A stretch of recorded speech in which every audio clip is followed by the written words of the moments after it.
Last time we worked out the contrast transfer function for a sinusoidal grating, and I promised you that if we know the transfer function for sinusoidal gratings, we can get the transfer function for any sort of image. Well, that's a 2D problem, but today we're going to do the simpler 1D problem first. The Fourier transform, the basic idea was discovered by Joseph Fourier. He was governor of Grenoble, but in his spare time, he worked on solving the heat equation, and he found that he could solve it more easily if he decomposed the temperature as a function of position into sine and cosine functions. So we're going to do the same kind of thing today. So here, for example, is a function. This is a Gaussian. And we are going to try to approximate it by a sum of cosine functions. So here's the first cosine function, and here I have it superimposed on the original. Here is the second term. This is a cosine with twice the frequency. There's a cosine with 3 times the frequency, and you can see that this blue curve is getting close to the dashed line, which is our goal. 4 terms, 5 terms, 6 terms. So 6 terms, we've reproduced the original function to a part in 10 to the minus 5. And this is actually a very powerful idea. I could give you a function, I could tell you its value at thousands of points along the x-axis, or I could just give you these 6 or 7 coefficient values and tell you this is what my function is described as. I can just give you those coefficient numbers. But where did I get those coefficient numbers so that I could scale these different cosine waves by the correct amount? Well, I got it from the Fourier transform. In fact, the Fourier transform is an operation that converts a function, let's say, of x into another function that's a function of u. And this function of u gives us the coefficients. So for example, the coefficients I used in that last example are indicated by the dots on that curve. Okay, so what is the Fourier transform? Well, it's a big integral. It's an integral from minus infinity to plus infinity. And what it does is it takes a function g of x and converts it into a function big G of u. And the way it does it is it takes an integral over all x values of the original g of x times this complex exponential, e to the minus I 2 pi ux, and integrate it over all x values. And I can recover the original g of x by doing the inverse Fourier transform. So I plug in g of u, and it's almost exactly the same formula, except that the exponent here, it has a plus sign instead of a minus sign. So let's do an example. And the example I'm going to start with is this Gaussian function. As you'll see, it turns out to be a particularly elegant case. So I'm going to let g of x be e to the minus pi x squared. So that's our Gaussian function. And we want to know what g of u is. Well, g of u is given by this formula, and so I can write it down explicitly. So g of u is going to be this integral over all x values, g of x e to the minus I 2 pi ux dx. And this is our friend, the complex exponential, which I hope you're getting comfortable with. We'll expand it here. So this is the same as g of x times cosine of 2 pi ux plus I times sine of 2 pi ux. And there's a minus there, but I'm not going to bother putting a minus there because cosine of x and cosine of minus x are the same. So just out of laziness. I'll not put a minus sign there, and this is integrated over all x. So what does this integrand look like? Well, here's my original function, g of x. It's this Gaussian function. It's kind of, it goes to 0 around between -1 and 1. So this is g of x as a function of x. And what I want to do is I want to multiply it by either a cosine function or a sine function. So for example, here's a cosine function. And here's a sine function.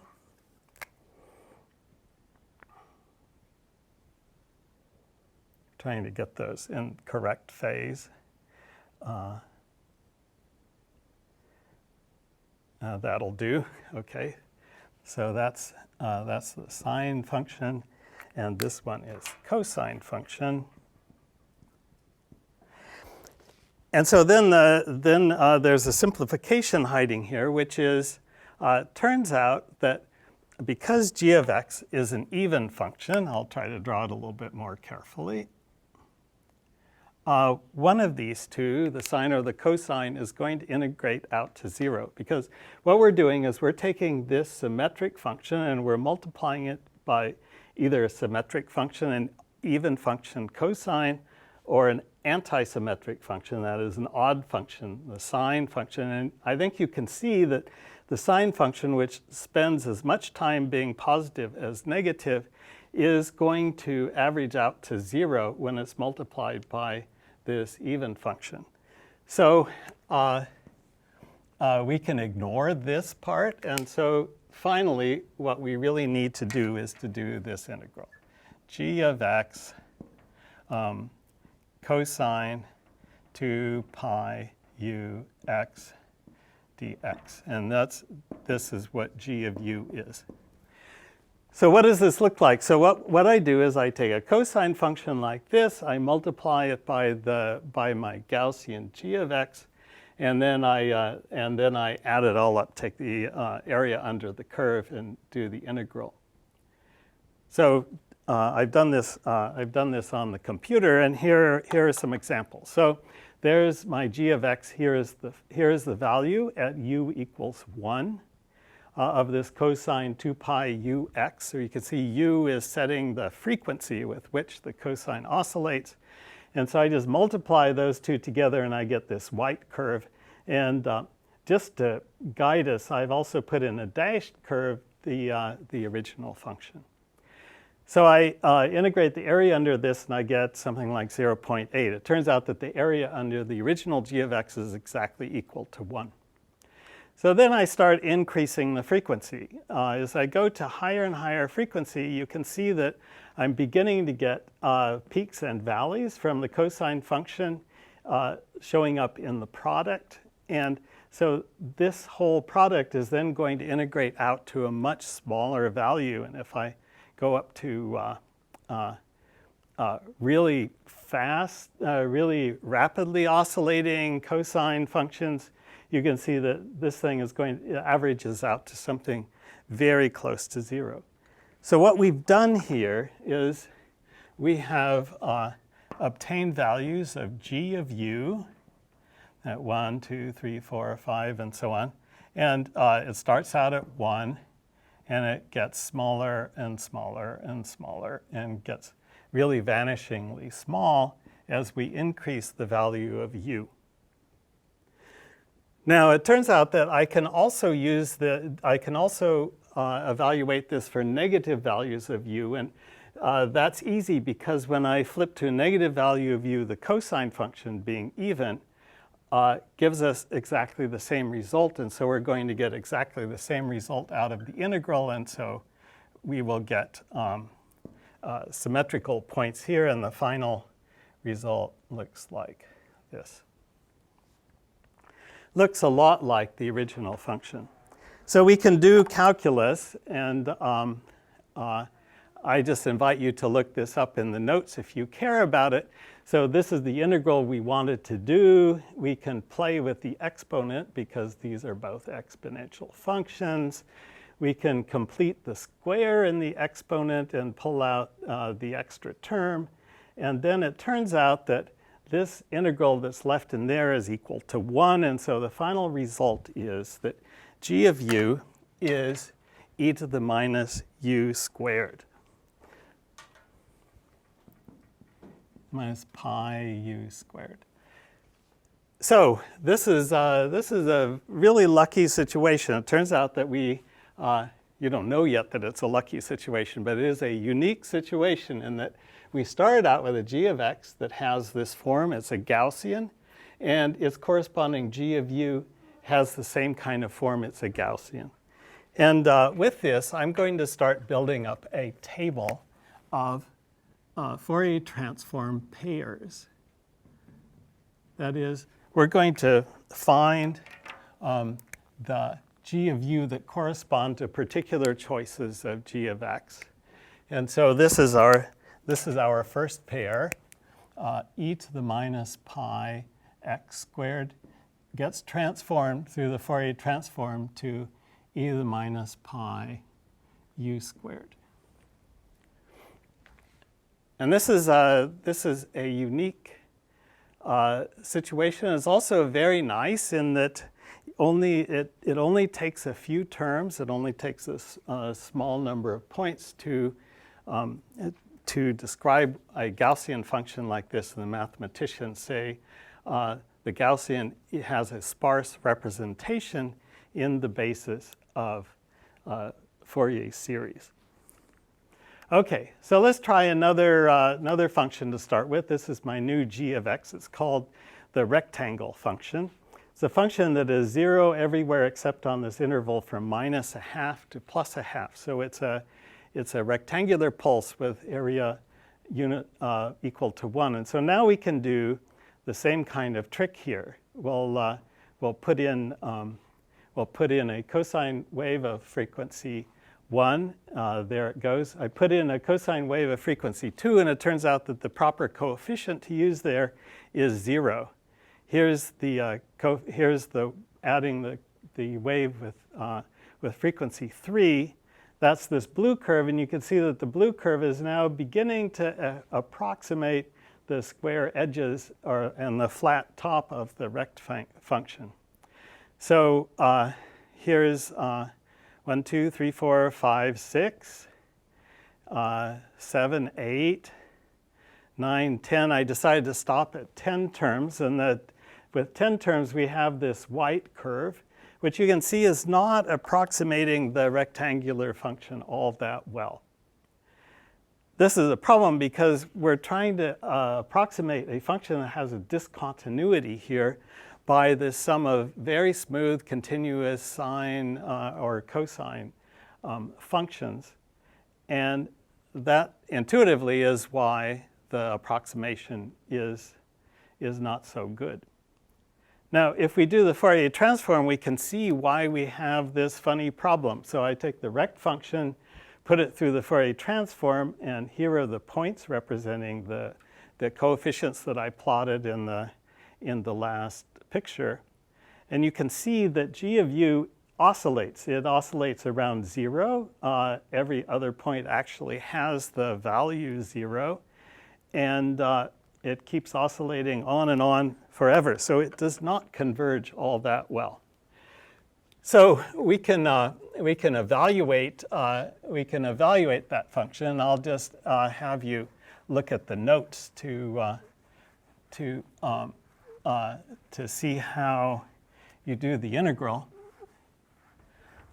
But the result is this, that if g of x is what we call the rect function,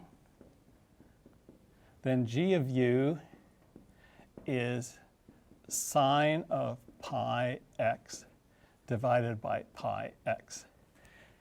This is a special function that goes by the name of the sinc function, and it has this oscillating behavior where there is a 0 at u equals 1, u equals 2, u equals 3, and every integer value of u there is a there is a 0 in the sinc function, and in between it oscillates in polarity.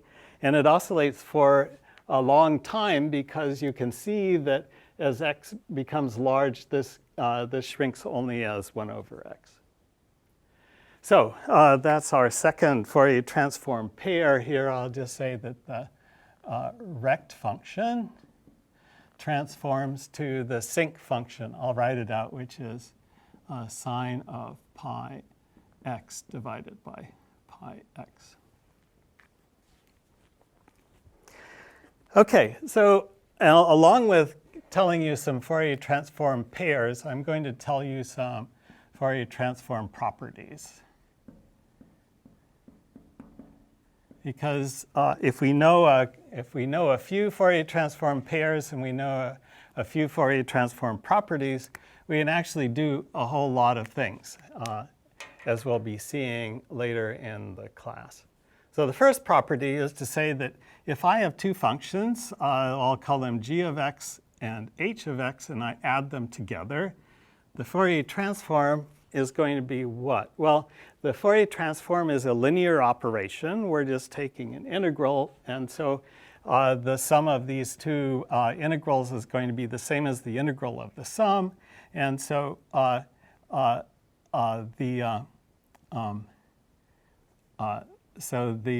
Fourier transform of the sum of these two is the sum of these two. And this is a property that I will call linearity.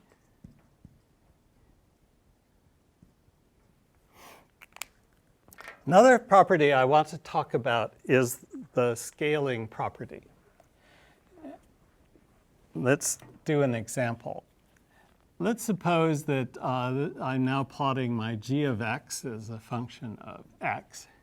And this is my old Gaussian function. This is my e to the minus pi x squared. And now I'm going to have a new function that is going to be narrower and sharper. So it's going to look like this. And my g of x in this case is a times e to the minus pi ax quantity squared.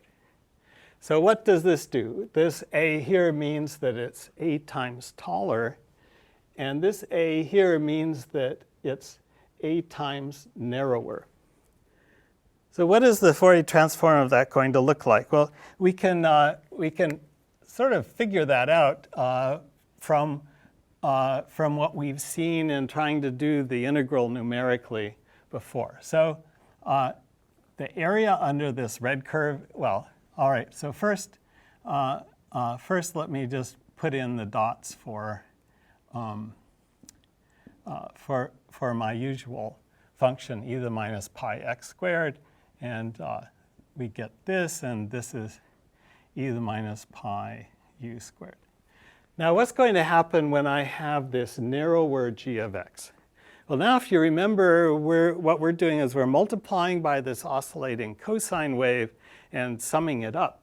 And you can see that the cosine wave can be oscillating a whole lot faster, and we still get a substantial value out of this integral.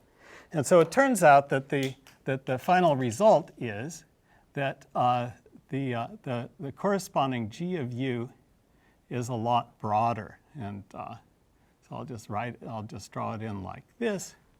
And the result that I'm giving without proving to you is g of u is equal to e to the minus pi u over a squared. So let's go ahead and derive this. So g of u, we know, is given by this integral g of x e to the minus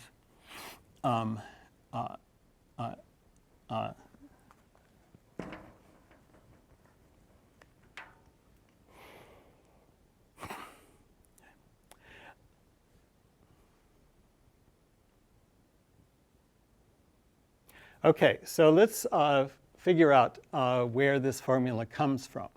So g of u, we know, is going to be this integral of g of x, a e to the minus pi ax quantity squared times cosine of 2 pi u x dx.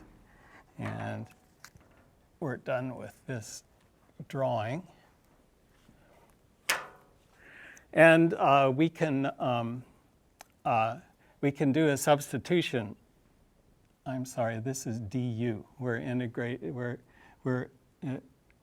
I'm sorry, this is dx. We're integrating over x.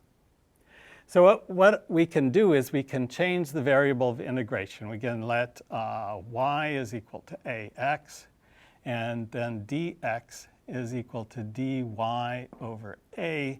And so when we do this substitution, then we have g of u is equal to a e to the minus pi y squared times cosine of 2 pi u y over a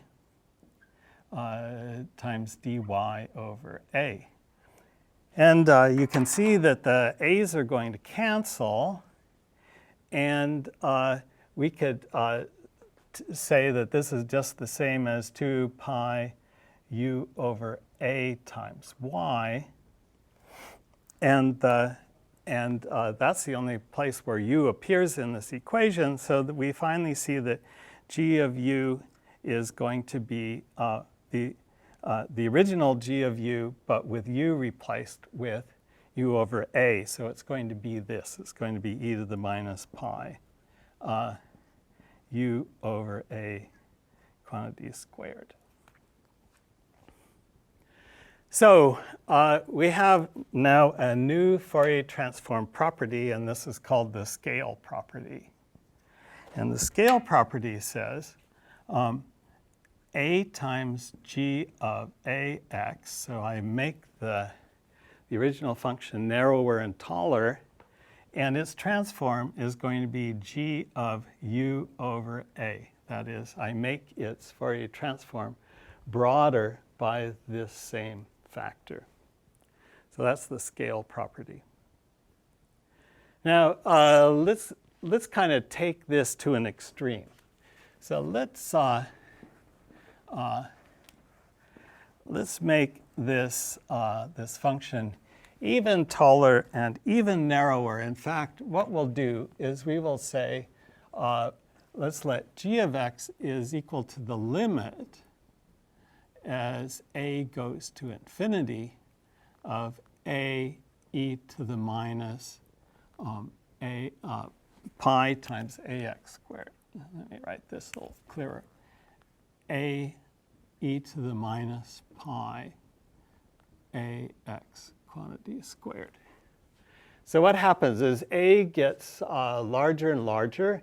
This function gets taller and taller, and we're starting to get functions that are really narrow and really tall as a gets bigger and bigger.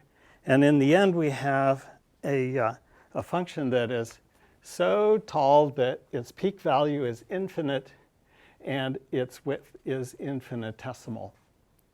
And this is a very famous function that's called the Dirac delta function, delta of x. And the delta function has some really cool properties that we're going to make use of. But before we do that, let's think about what is the Fourier transform of a delta function. Well, if we look at the scale, what it says is that if we're taking these functions and computing their Fourier transforms, here's what they look like. Here's g of u as a function of u. And so here's my original one. It's one of these Gaussians. Here's the broader one I get when I made a somewhat larger. And as I'm going to this limit and making it sharper and sharper, this expanded Gaussian becomes flatter and flatter, such that it turns out that from the scale property, we can deduce that delta of x has the Fourier transform 1. That is, the Fourier transform of the delta function is a constant function, and it's everywhere equal to 1. Okay, properties of the delta function. And I'll put those. I'll make a little. I'll make a little table over here. So delta function properties.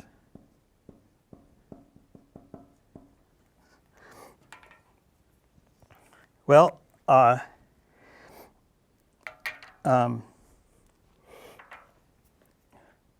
delta at anywhere, delta of x, where x is not equal to 0, is 0. So the delta function is 0 everywhere where its argument x is not equal to 0.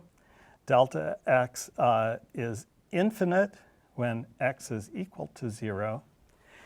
And the area under the curve of the delta function is equal to 1. So I can say that the integral of delta of x times dx, and let me write a delta here, this is equal to 1. So that is the total area under this spiky function.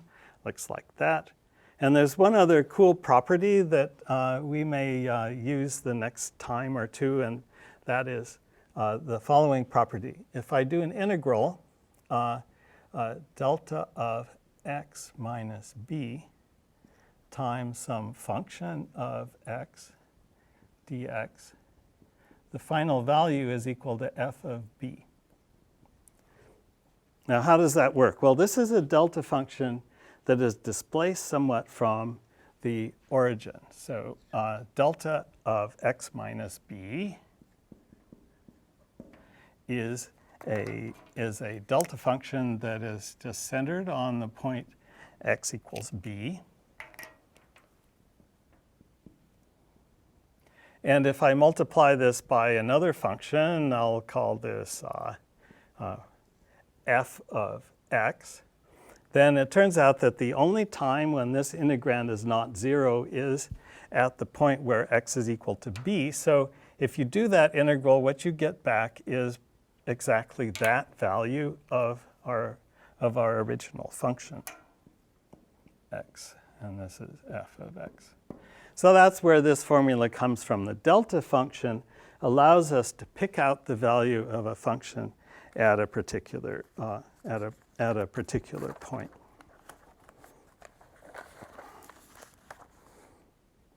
Okay, we're almost done with our table of Fourier transform properties, except that I want to talk about the shift property. And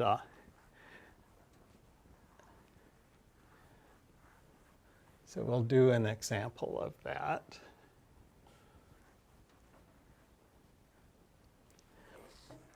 So the question is, if I have a function g of x minus b, so I've taken my function and I've shifted it over. For example, I take my original Gaussian function and I shift it over like this, centered on some value b away from the origin. So this is x, and this is g of x. Then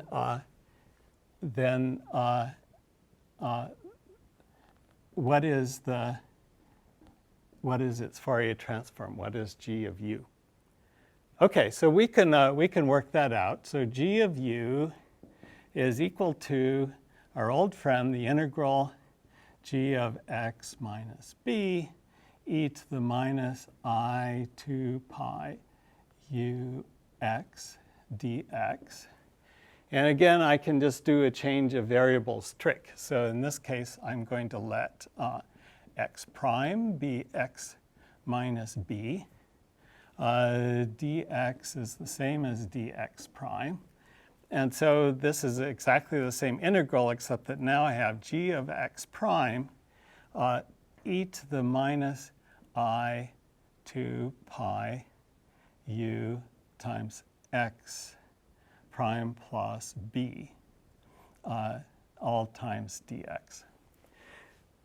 So it's almost exactly the same, except I've got this b up here in the exponent. So now what I'm going to do is I'm going to separate the exponential function into two parts. And one part is not going to depend on x, so I can take it entirely out of the integral. And so this is what it looks like.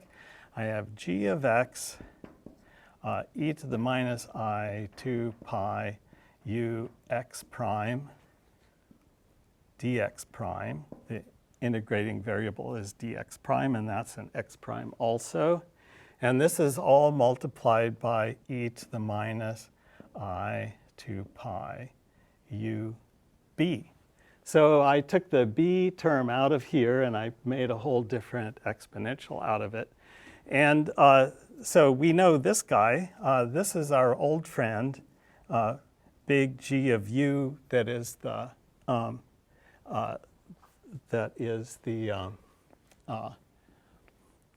that's the original Fourier transform of g of x.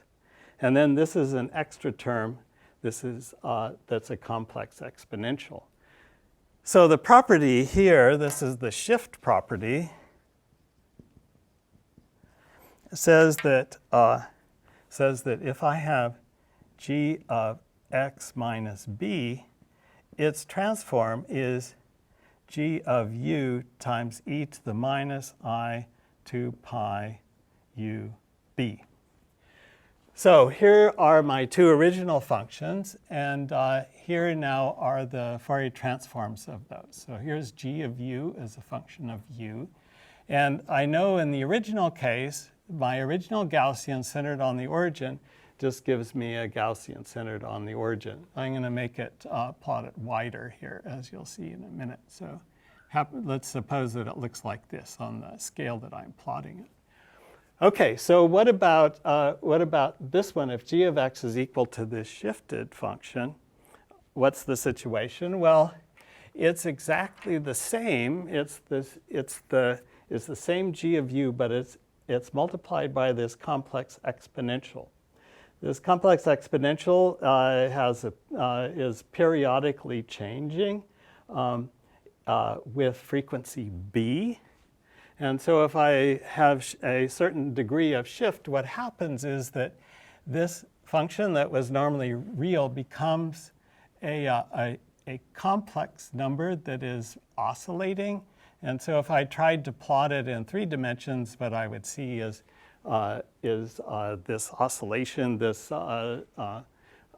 complex exponential going from real to imaginary to negative real to negative imaginary to imaginary. And so this becomes a sort of spiral whose envelope is equal to the original Fourier transform of the Gaussian function.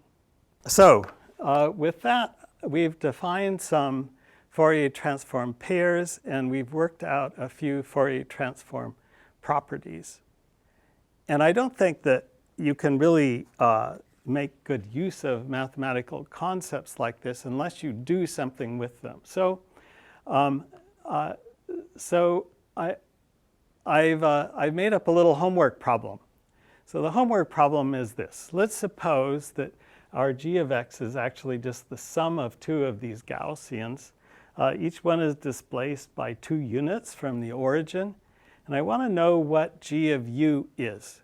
We'll talk about the answer to this next time. So see if you can work this out. This you can do just making use of the linearity and the shift properties of the Fourier transform. So as a summary, these are the things that we've learned. Here are Fourier transform pairs. Here are Fourier transform properties. And these are the properties of the delta function.